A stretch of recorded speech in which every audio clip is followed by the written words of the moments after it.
Good morning, everybody. I'm Yasmin Vasugian. And I'm Savannah Sellers. Happy Friday. Right now on Morning News Now, kids in crisis as COVID cases, deaths, and hospitalizations continue a frightening resurgence across the country.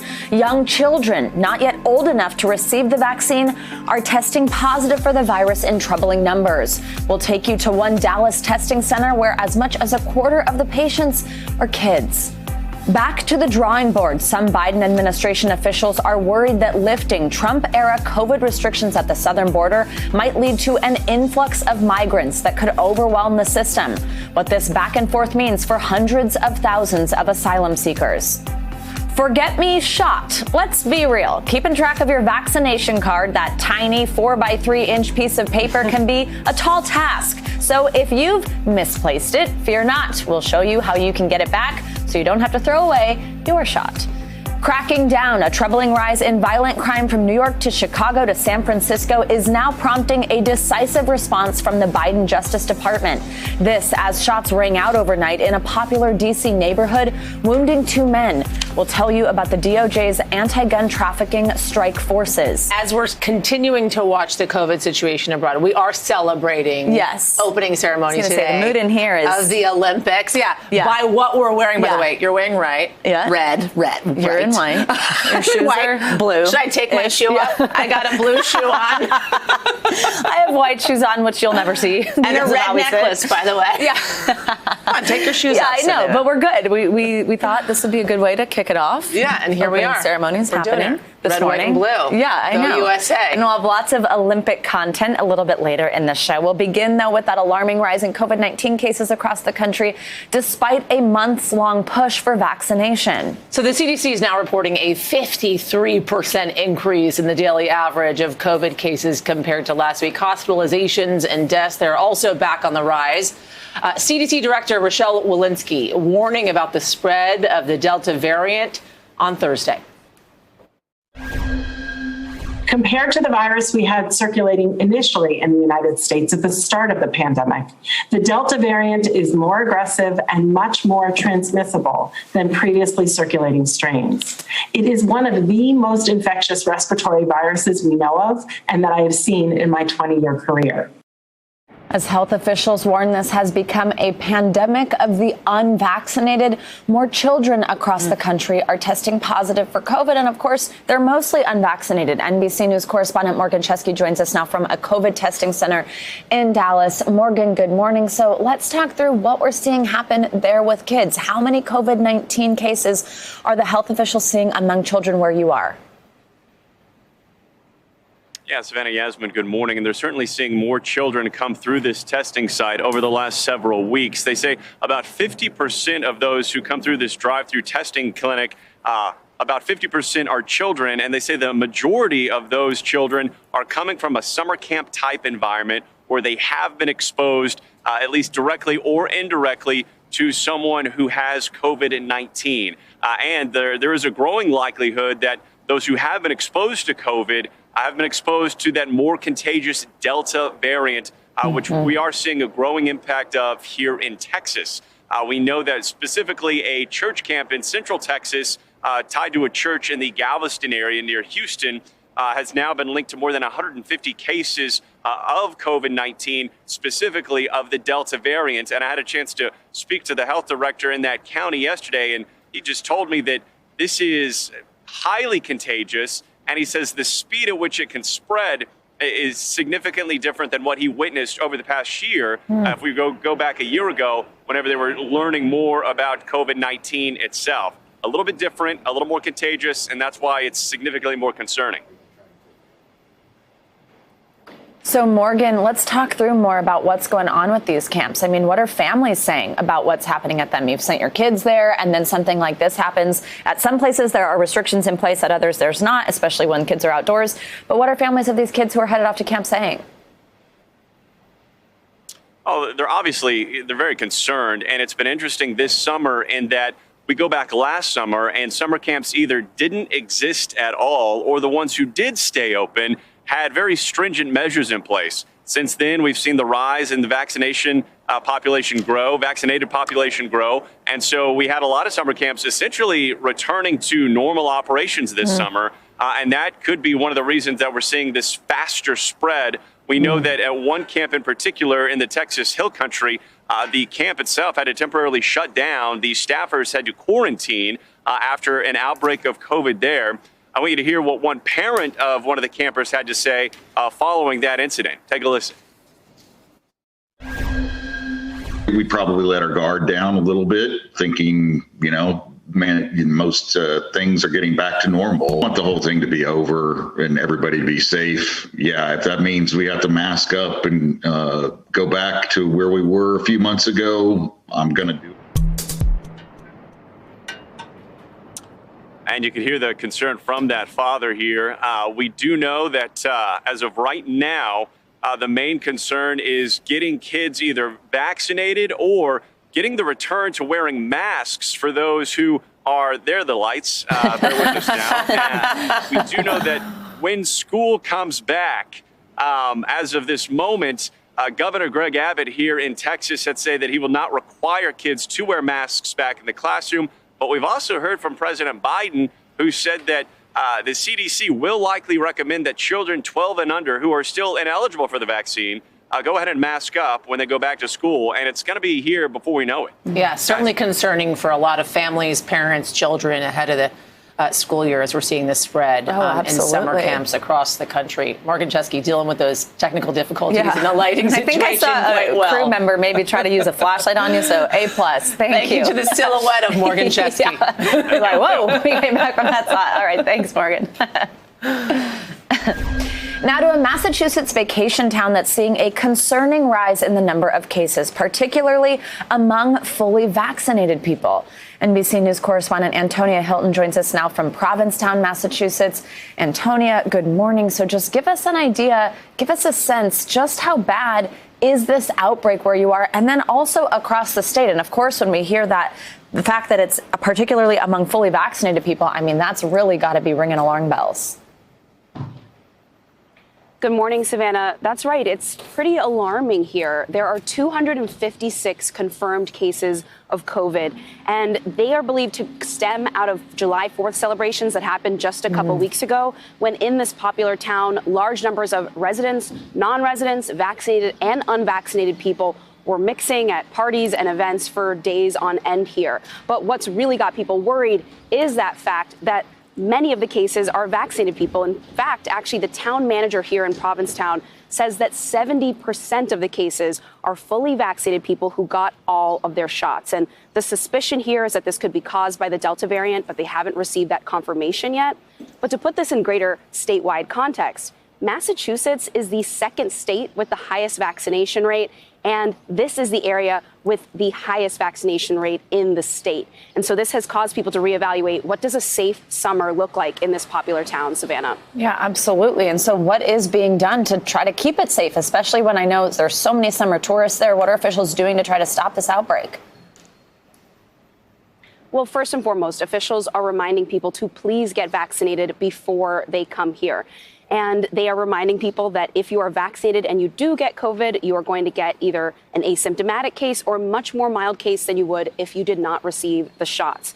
But now they've also put a new mask advisory back in place. So this means people are being asked to wear their masks again inside stores or venues, to wear their masks outside if they can't keep a safe distance from other people.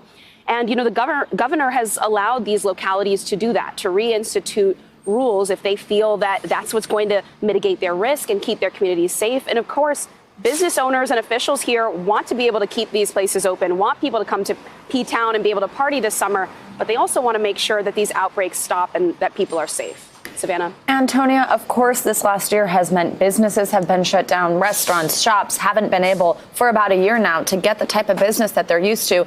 And in a particularly popular summer tourist destination, you need the business at this time. You need people coming in. What does this mean for businesses there? What are they telling you? How are they responding to a rise in cases there at the same time that they really need those people coming into their shops and restaurants?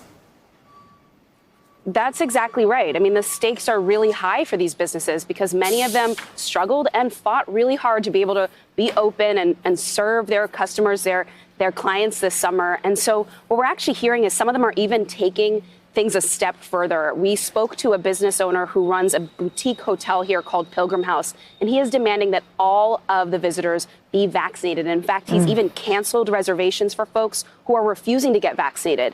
And the understanding here is, this is about protecting everyone who comes to P-Town and protecting locals who live here year round and run their businesses here, because they want this to be a safe summer. There are more big weekend events just like July 4th coming up, and they don't want to see more outbreaks like this one. Absolutely. All right, Antonia, stay safe, and hopefully you can enjoy one of the best summer destinations that we've got over here on the East Coast while you're there. Thanks for your reporting. Love Provincetown. All right, so with cases on the rise across this country once again, here's how the president responded when asked about changing mask guidance. We follow the science. What's happening now is all the major scientific operations in this country and the 25-person group we put together are looking at all the possibilities of what's happening now. We have a pandemic among the non-vaccinated, those who are not vaccinated. All right, let's bring in NBC News medical contributor Dr. Kavita Patel joining us now. Dr. Patel, good to see you this morning. Thanks for joining us on this. So you heard the president there. We're going to follow the science, right? And then going on to say that this is a pandemic happening amongst vaccinated folks. But listen, just listening to Antonia, folks that have gotten both shots now are having some of those breakthrough infections. Pretty concerning across the board. First and foremost, I think one of the major questions is, do you wear a mask or not if you are vaccinated? Where are you personally on this, and what's the official guidance at this moment? Yeah, great to see you, Yasmin. I'm supporting the United States in my blue and white as well. But on a more serious note, you're right. This is something that I think the president has had to be very clear that he follows the science. But look, he's not blind to what Antonia and others are seeing around the country. Personally, I have always consistently worn a mask indoors in settings that are not familiar to me, restaurants, retail, where I don't know if other people are vaccinated or not. That was because I'm an incredibly cautious person and I'm a healthcare worker. But I will say that the evidence is also now growing that if you are in a place that's congested, even in, as Massachusetts is, highly vaccinated, this is just a more infectious virus and variant. And it would be wise to wear a mask, even if you are vaccinated. So there's also this idea of a booster shot that we've been talking about for the last couple of weeks, right? And one of the theories that was put out there was that scientists had to look at how many breakthrough infections were actually happening as to whether or not folks that were fully vaccinated need those booster shots. Are we seeing enough breakthrough cases at this point to make the case for a booster shot in the coming months, especially with this highly contagious Delta variant? Yeah, great question. So we have not, based on the data we have in the United States, but up until May, we were monitoring all breakthrough infections starting in May, only the ones that were hospitalized or led to death. Out of 100 million shots up and through kind of the May time period before the Delta variant, we had a little over 12,000 breakthrough infections, incredibly rare.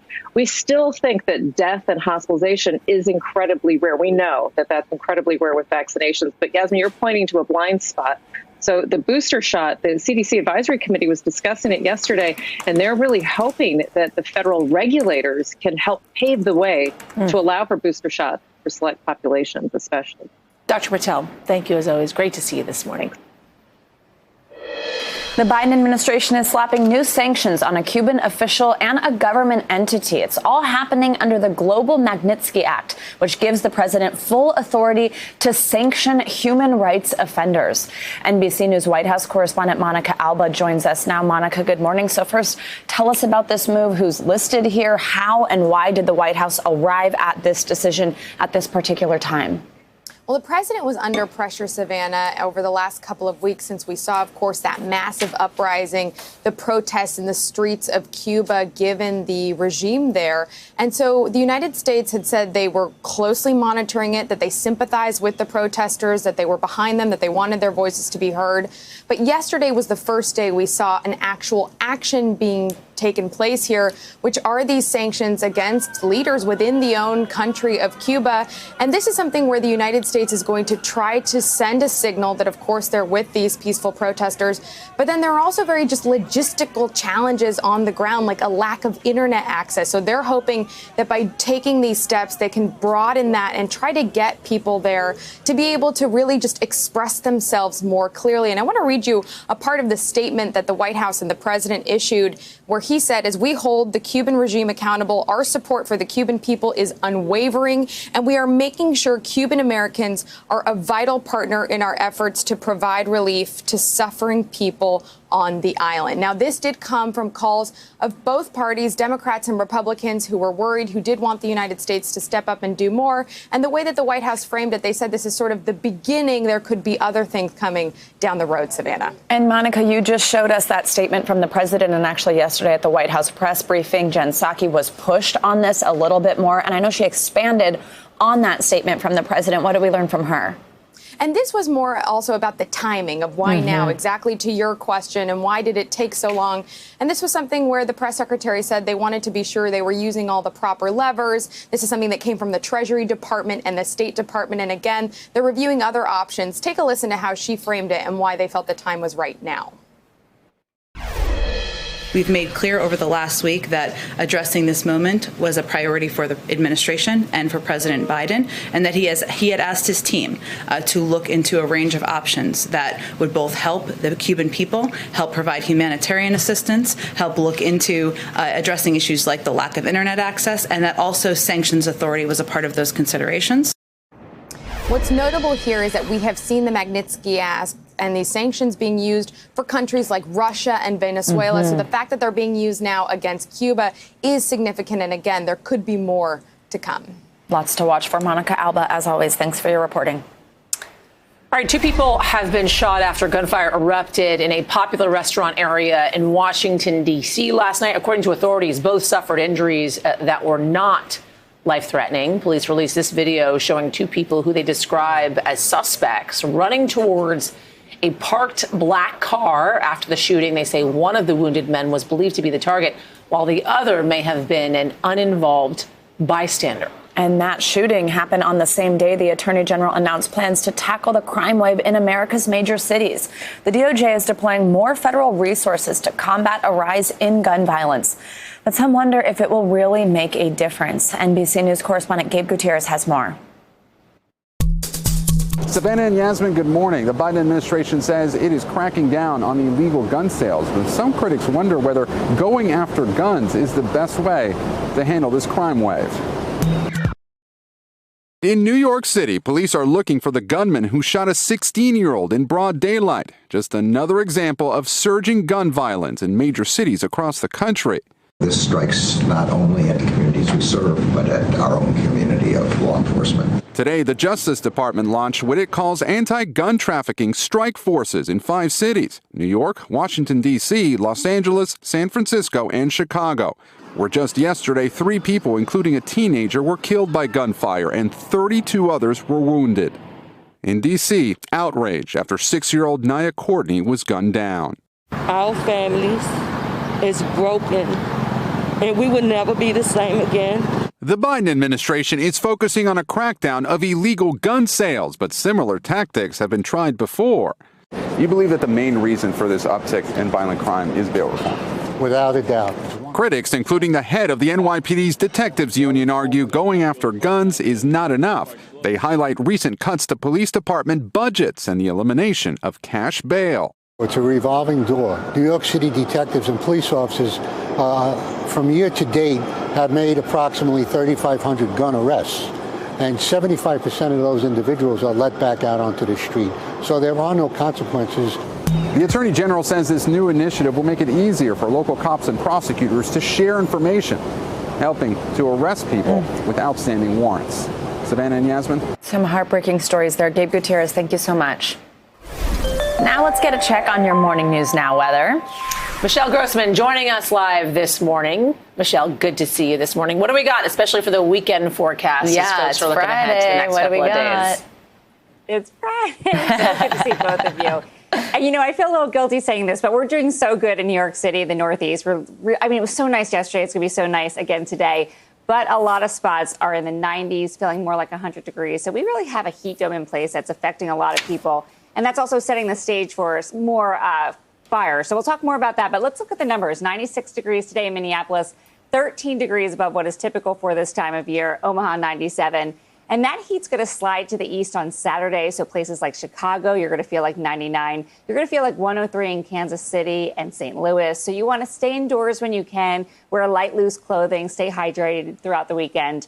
And we're going to see this heat dome really stay in place early next week into the later part of next week, where the Northeast is going to start to heat up once again. So places like Cincinnati, Sunday 93, Monday 91, Tuesday 93. But a lot of these places in the 90s, feeling more like 100 degrees. So just be careful as you head out next week. Again, that's going to set the stage for these fire dangers, red flag warnings once again. It feels like we've been talking about this for weeks, but we have that extreme heat in place. We have that really dry terrain. We're going to have some winds, too, so that's going to fan the flames as we head throughout today.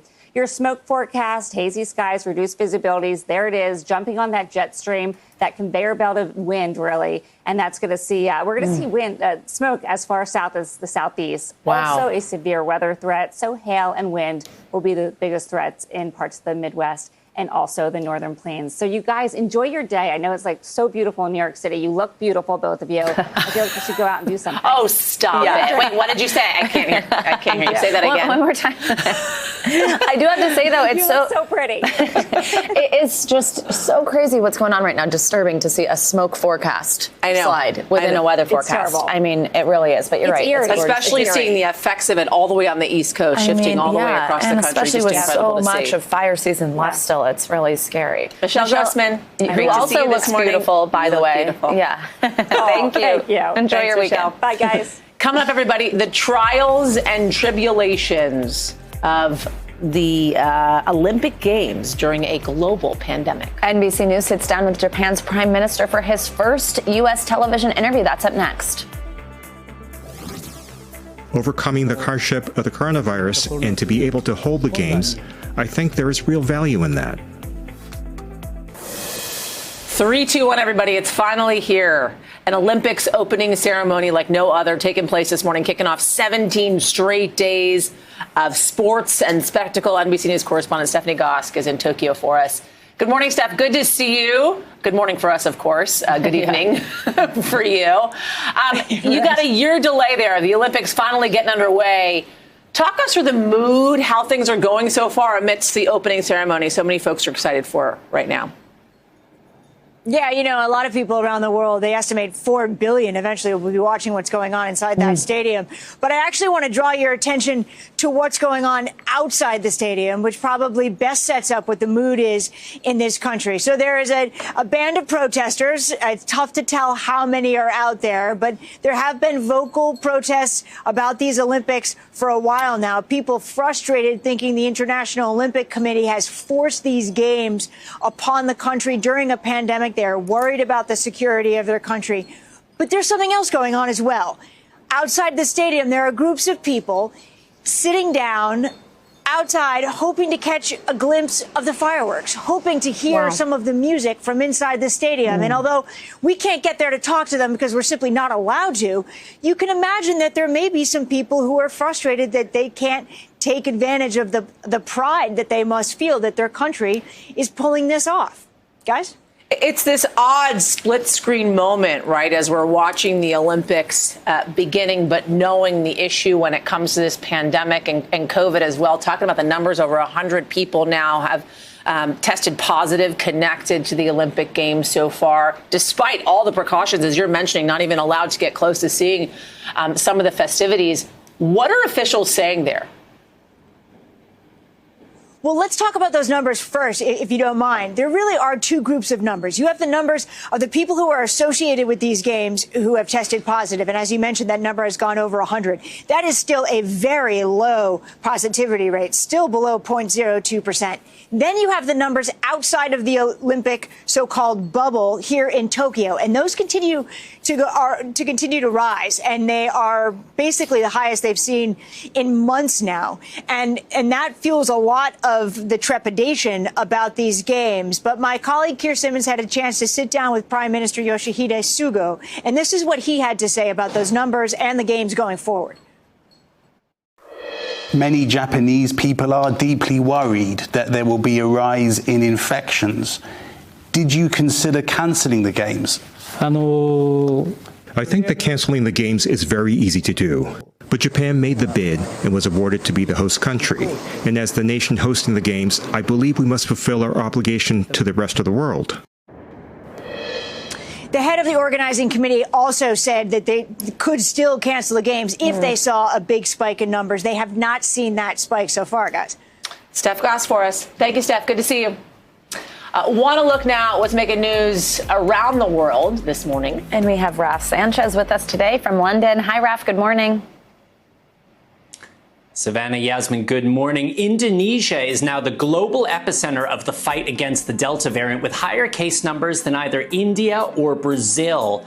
Around 1,500 people died of COVID on Thursday, many of them now being buried in mass graves. Less than 10% of Indonesians have been fully vaccinated. In Haiti, tensions are rising ahead of the funeral for President Jovenel Moïse, who was assassinated earlier this month. The slain leader is due to be buried today, but his supporters are blocking the streets and demanding answers about the killing. 2 Americans, 15 Colombians have been arrested so far. And finally, a teenage basketball team in Ireland has a new sponsor, American supermodel Emily Ratajkowski. The Bantry Basketball Club was trying to raise funds for new jerseys when Ratajkowski stepped in to help. Her father actually played for the team 20 years ago. And guys, the coach says their team Snapchat is on fire, which is really not a surprise. Yeah, guys. not a surprise at all. They got new jerseys and they've got a supermodel. A supermodel as a sponsor and a fan. Can't get much better than that. Raf Sanchez for us. Good to see you, Raf. Thank you.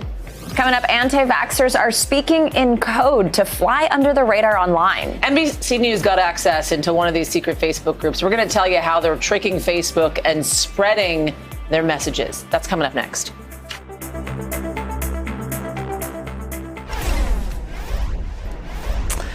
Welcome back, everybody. So a teen was on an amusement park ride in New Jersey when this happened. Can we do that again? Wait. Let's just watch this. So she's calmly waiting. She said, oh, my God. Oh, my gosh, it's so bad. So, 13 years old right there, okay? Her and her friend were riding the spring shot at Maury's Pier in Wildwood when it happened. As you can see, the seagull was flattened, literally, Can you play it again? against her face. And then she obviously tried to swat it away.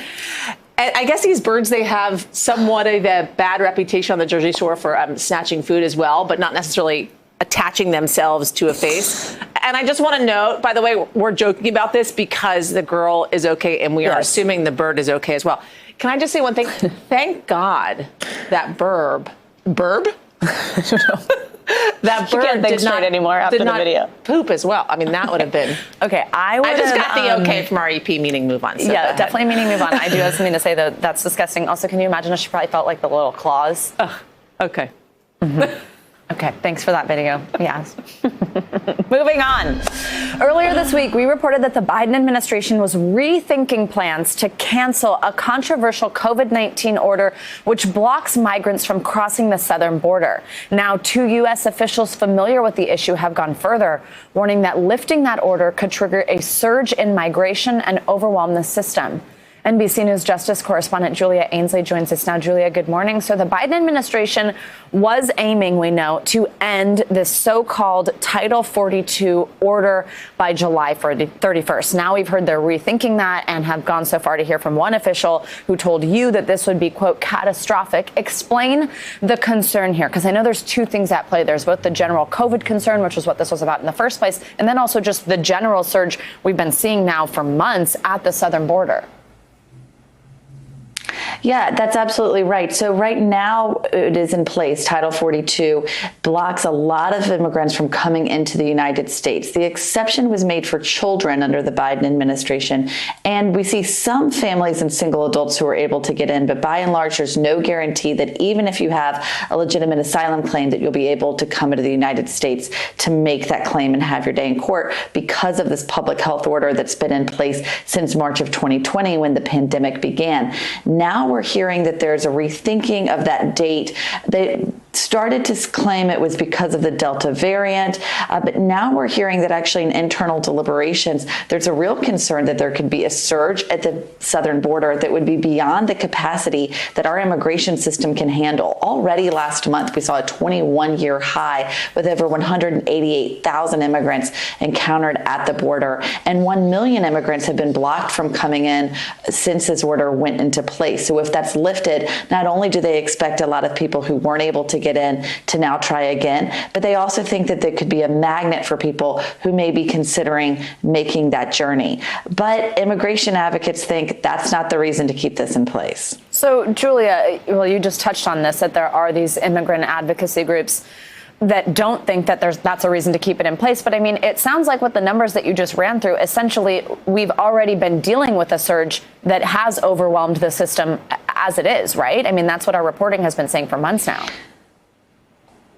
Certainly, we've been dealing with a surge. As far as overwhelming the system, the officials I've been speaking to say that we haven't seen how overwhelmed it could be. We did see that backlog of children in the spring where they weren't able to get out of Customs and Border Protection in time. But now, by and large, those numbers have gone down. The system has accommodated this influx. And also, that's because a lot of that 188,000, many of those people were turned back. 104,000 were turned back. So if those people are allowed to stay, that means they are processed. That means they're given a court date. Oftentimes they're temporarily detained. There are a lot more people that go into that. But immigration advocates say that's not the reason to put a public health order in place. A public health order should only be in place for public health, not for immigration enforcement. Right. So now this, as we said, was supposed to expire in about a week. That was the Biden administration's plan. But now that they're rethinking this, is there any suggestion when these restrictions might actually end?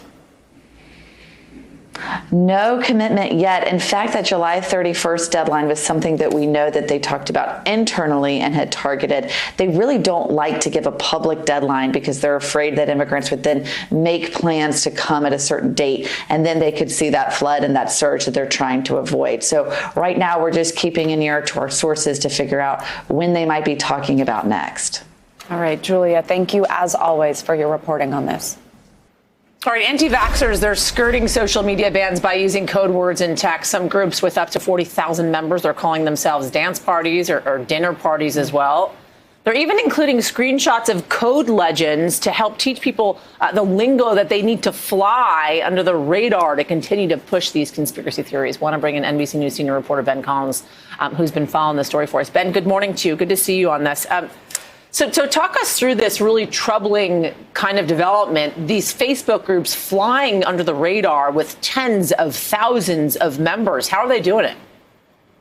Yeah, they're just changing their names to unrelated subjects and changing the nouns inside those groups to those subjects. So, instead of being, an anti-vax group, they're a dance party or a dinner party. They change the lingo around that. So dance now means vaccine, or Moderna means Moana or something. So there, like I said, like you just said, there are code legends at the top of the page to help you decipher this. It really did work, until our reporting. These websites were, these groups were up. Facebook took them down after our reporting. How big are these groups getting? Right? How much of a kind of wide swath do they reach, and are they actively recruiting folks? Sure. So it's tens of thousands of people in these groups and with these influencers on Instagram who call themselves, non-swimmers or non-runners. Those are people who are not getting the vaccine in their minds. The big point of it, though, is to share talking points for real life distribution of these talking points. It's less to recruit people into these groups because they're so, these people are so into it that it's hard to recruit people when they're deep in the weeds like that. But they are sharing around junk science, bad information, And then they use those in real life. They use those in their communities, in their church groups, in their yoga groups in real life to try to persuade people offline. Are they actively using some of the kind of basic social media sites that we all use, like Instagram, Facebook, Twitter, so on and so forth? And how are some of these sites actually tackling this misinformation and taking down these groups, or even are they? Yeah, they're using, the pedestrian parts of the internet, because that's where the most people are. Facebook is like a Rolodex for most people in the world. And that's how they use it. They use it to try to target regular people. That's what you'll see in these groups, by the way. They're moms. They are people who self-identify as, moms who are worried about their kids. That's how these anti-vax groups identify. That said, Facebook sent us a statement saying, this is proof that it's working. We're taking down regular anti-vax stuff. These people have to use code words. That's proof that they're being, systematically marginalized here. That's absolutely true. The biggest purveyors of anti-vax stuff that's labeled as that, they're on Telegram. They're on, much deeper dive sorts of places. But on Facebook, it's still the largest reach you can get. You just have to be a little tricky. Wow. Ben Collins, thanks for following this for us. Appreciate it. Coming up, everybody, it is everybody's favorite time of the week, Friday, of course. But in addition to Friday, we got your dose of Good to Know. My favorite segment this week, from Facebook's new sound emoji library, which sounds cool, to a new voice for Amazon's Alexa. Plus, in addition to that segment, we've got what you need to do if you've lost your vaccination card. All those stories are up next.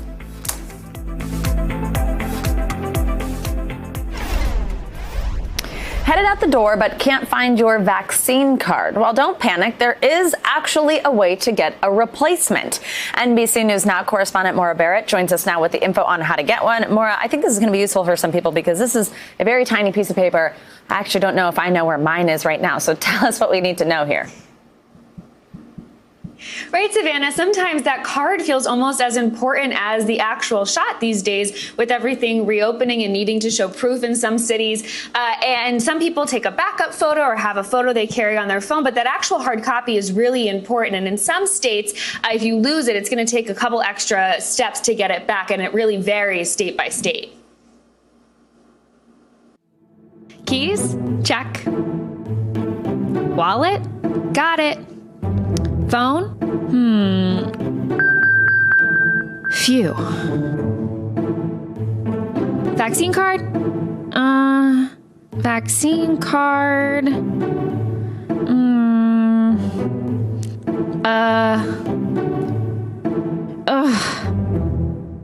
As things get back to normal around the country, places like concert venues, universities, and even some workplaces are requiring you to show proof of vaccination. But if you've been vaccinated for a few months now, you may have misplaced this little 3x4-inch CDC vaccine card. Jesse on Facebook, I lost my vaccine card. What should I do? That is our #1 question on our frequently asked questions right now. The CDC says if you've lost your card, your first stop should be contacting the provider of your vaccine, whether that was a local pharmacy or a mega site. They're not going to give you a new card. Those are held tightly, but they will give you a printout and something that will be valid where you are needing to show your proof. If you can't contact your vaccine provider directly, maybe because it was a pop-up shop that's no longer there, reach out to your state health department's immunization information system. All of the contact information is organized on the CDC's website. Most states will give you a copy of your immunization records. And since vaccination providers were required to report COVID-19 vaccinations to the state, it should be on the record they give you. Some states have apps or websites where you can access your proof of immunizations pretty quickly, like in California. The odds are someone's going to misplace their paper CDC card, and the digital COVID-19 vaccine record provides a convenient backup. But it may take a few business days in other states. If you know your card is nowhere to be found, it's best to start the process sooner rather than later. So if you don't have that card, take a deep breath. You're not throwing away your shot. You just need to take a few extra steps to get that proof. And like you, Savannah, I want to normalize this. I forgot my card when I went back to get my second dose and had to get a second card, and it was a lot of confusion, but it's really easy to misplace it. The one thing that I want to note too that you can do to make this a little easier is the next time you go for your physical or you see your primary care doctor, bring the vaccine card and they can upload it to your medical record so it stays there permanently. Wow, that's a great tip. Maura, so much useful information there, as well as a great display of your acting skills, searching for that card at the beginning. Love it. There's a reason I went to journalism school. That's all I have to say. This is great. Thank you so much. All right, it's time now for our CNBC Money Minute, the biggest financial headlines of the day and why they matter to you. Bertha Coombs is with us on this Friday. Hi, Bertha. Oh, look, you're kind of in the Olympic theme with us. You work. We went red, white, and blue. And you're white and blue. You're bringing the blue. Oh, good. Getting ready. Exactly. Getting ready for those Olympics. It's weird to have the opening ceremony early in the morning, but hey, it's all that's a little the thing. That's the way the world backwards, works, right? Yeah. Different time zones. Yeah. Meantime, going to your favorite subject, Savannah, the one you know so much about, Jack Dorsey, CEO of Twitter, says that Bitcoin will be a big part of Twitter's future. On the company's earnings call last night, Dorsey touted the cryptocurrency, saying it could help Twitter move faster in terms of launching new products. Maybe tougher for Savannah to monetize on Twitter, but he says Bitcoin is the best candidate to become the native currency of the internet, and he sees opportunities to integrate Bitcoin into existing products on Twitter, such as the Twitter tip jar and super follows. Meantime, the CEO of Domino's Pizza says the return of late night and weekend orders is fueling sales growth as COVID restrictions ease. He tells CNBC's Jim Cramer that while the company clearly benefited from the rise in takeout and delivery orders during the pandemic, it also had to weather the loss of sales at key times like lunch and weekends. So Domino's stock hitting an all-time high after those very robust earnings results.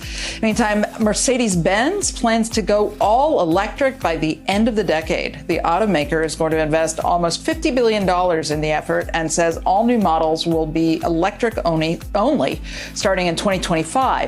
Gas-powered vehicles will still be available as long as there is demand, but the company isn't planning to develop new models beyond 2030. It's really going to make it very interesting as we move forward. If the majority of new cars are electric, the old cars are combustion engines, just how the infrastructure is going to work for all of that. It seems like we are certainly headed, Bertha, in that direction. And I will say, back to the Domino story, because you can't let that thing go. Late night pizza is the best. I'm obsessed with Domino's, as viewers of this show. It's all about midnight Domino's order. Yeah, I specifically love Domino's. But what about cold morning pizza for breakfast? See, I gotta heat it up. I microwave it in the morning, but I do eat it for breakfast, but warm. I like cold morning pizza, cold Chinese food for breakfast. There you go, 7:51 right now. Yeah. Shoot, I already just said I was hungry a few minutes ago. Great. Bertha, thanks so much. Good to see you. Thank you. All right, it's time for our favorite Friday segment. Good to know. This morning, a shortage at a fast food favorite, emojis getting audio, and a popular app is ditching a controversial feature over privacy concerns. Here is NBC News investigative and consumer correspondent and our friend, Vicky Nguyen, with this week's Good to Know. Good morning. Venmo is making changes to improve user privacy. The money-sharing app says it's removing the global feed, which could reveal transaction details to strangers. The company is also adding expanded privacy controls. This news will really make you think outside the bun. Taco Bell announced it is the latest fast food chain to experience a food shortage. Say it isn't so. On its website, the company said, quote, "Sorry if we can't feed your current crave." They're blaming shortages of items on transportation delays. Not my chalupas. You might need to pay to read that blog post. Tumblr is testing a subscription model. It's called Post Plus, and it will allow creators to make some of their posts exclusive to their paid subscribers. The feature is currently being tested by a small group of creators, making some extra money. Good for them. Facebook is introducing sound emojis on its Messenger app. From clapping to crickets, a drum roll, laughs, Facebook says it is launching an entire emoji sound library that will be updated regularly. To try it out, just start in chat in Messenger, tap the smiley face, and select that loudspeaker icon. Amazon's Alexa gets a new voice. Users now have the option of changing the traditional voice in that virtual voice assistant to a man's voice. To get the new voice, simply say, Alexa, change your voice, and your digital assistant will switch genders. So does that make him Alex? It is pretty cool, though. For News Now, I'm Vicki Wynn, and that's good to know. Gotta say, everybody who is watching this right now and their Alexa is hot in their living room just responded and changed their voice when Vicki Also, you know Alexa. what else was good to know about that segment? Yeah. Now we know that Vicki is a Chalupa fan. That's her order. Now we know. Good to know, Vicki. Good to know. All right. Welcome back, everybody. The countdown is over. The Olympic Games, they are finally here. And while these games, they're like no other in history, of course, as always, athletes from around the world, they've been physically, they've been mentally preparing for their chance at Olympic gold for years. And this time, actually, for an extra year than they usually have to. Joining us now is Dr. Lindsay Shaw. She works for the U.S. Olympic and Paralympic Committee as a senior sports psychophysiologist, helping athletes explore the brain's role in achieving peak performance. Good morning, Dr. Shaw. This is so interesting. Thank you for being here during the opening ceremony, on opening ceremony day. And it's so neat that you work with these athletes. We can't wait to learn a little bit from you about what you do here. So you help them do things like regulate things like their heart rates, brain waves, muscle tension in order to use them as tools. That sounds to me like something like a superhero would be able to do, not a normal person, but I guess that's kind of what these athletes do. So tell us about that and how it helps them reach peak performance in this kind of brain way rather than just a physical way. Yeah, good morning. Thanks for having me. So if you think about the best athletes in the world, or if we survey across the top 20 in the world, and physically their capacities might level out. And then you think about, okay, so what's going to set you apart on competition day? Well, part of that is how effectively you're going to work with yourself. So it might be managing pre-competitive anxiety or maintaining focus on the right things at the right time throughout competition. It might be recovering effectively between your efforts. So part of my job is to teach athletes skills so they can work effectively with themselves. So there's, they've got their coaches to teach them the technical execution. They have strength and conditioning coaches, dietitians, sports psychologists, and then there's people like me who help them learn to regulate what's happening in their mind and their bodies. Dr. Shaw, this is an Olympics like no other year, right? Post-pandemic, post-shutdown, these athletes haven't been immune to kind of the emotional turmoil that we've all been through. They've been experiencing it as well. And so much uncertainty, of course, with the delay of these summer games. And on top of that, no spectators, obviously, because of this pandemic. How is that affecting their overall preparedness, mental preparedness, and mental health? Yeah, well, I mean, athletes like all of us, when we first entered this pandemic, there was this great sense of uncertainty. So when the games were first postponed, they were first very concerned that, will the games happen at all? Will they be canceled? Will this lifetime goal of mine, will I have an opportunity to even achieve it? And then once we knew that they would be postponed until this summer, there was now a sense of relief and a different way that they could plan. I mean, most 2020 seasons were disrupted. So athletes who would normally be traveling on the World Cup circuit, going from, sort of country to country, continent to continent, to compete with the other best athletes in the world, that was disrupted.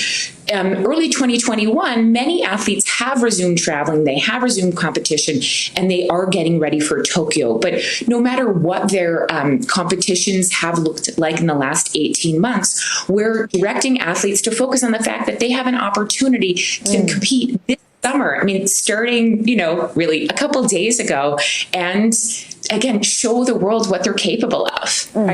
We can't wait to see. Cannot wait to watch, but it's so much of a mental game, as so many athletes know that and if their head's not in it. Exactly. The cheering on, the family there, knowing that they're so far from them. But I mean, you have a really positive look at it, which important work, Dr. Shaw. Yeah. Thank you so much, Doctor, for being here. Good to see you this morning. Yes, and happy Olympics. That does it for this hour of Morning News Now. It sure does. And Yasmin, thanks for being here on a Friday. As always, my friend. Now I got a weekend and Olympics to watch. The news continues right now, though. Stick with us. Hey, NBC News viewers, thanks for checking out our YouTube channel. Subscribe by clicking on that button down here and click on any of the videos over here to watch the latest interviews, show highlights, and digital exclusives. Thanks for watching.